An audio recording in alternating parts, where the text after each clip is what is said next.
Mais Younes Belfala, est-ce que c'est ça? Est-ce que c'est la pression de la communauté internationale qui peut expliquer ce retard, si on peut le dire ainsi, dans cette contre-offensive?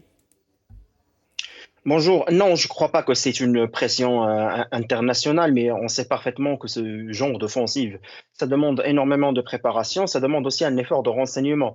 Et c'est ce qui craint actuellement dans la situation actuelle. Bon, la décision ou l'annonce israélienne de dire aux Palestiniens il faut passer au sud de la bande du Gaza pour, par la suite, et c'est l'objectif déclaré par l'armée israélienne, éradiquer le Hamas. Un objectif d'éradication de Hamas.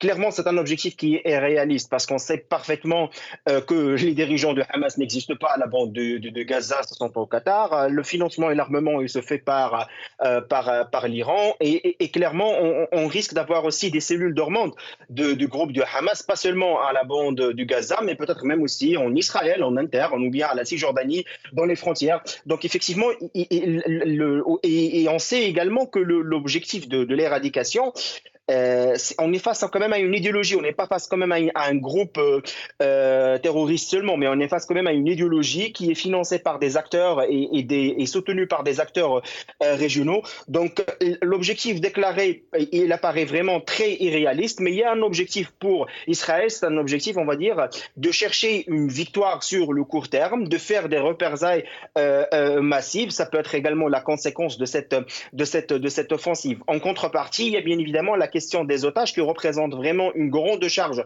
pour les Israéliens. Maintenant, le fait de faire une offensive militaire de grande envergure, ça veut dire également faire le deuil de ces otages. Clairement, parce que les déclarations du groupe terroriste de Hamas passent dans cette direction, et le groupe sait parfaitement que c'est une carte politique qui fait beaucoup de pression sur le gouvernement de Netanyahou, qui va bien évidemment avoir une reddition des comptes et qui va rentrer dans une crise politique inévitable juste après la fin de cette guerre. Maintenant, je crois que le risque majeur de cette situation, c'est un risque d'embrasement dans la région, ou de diffusion, ou de rentrée de d'autres acteurs comme le Hezbollah ou comme d'autres acteurs iraniens dans cette situation. Les efforts qui sont faits par les pays occidentaux et principalement les États-Unis, c'est des efforts pour faire le contournement, on va dire, de cette crise. L'administration américaine n'a jamais essayé de trouver une résolution sérieuse à cette question,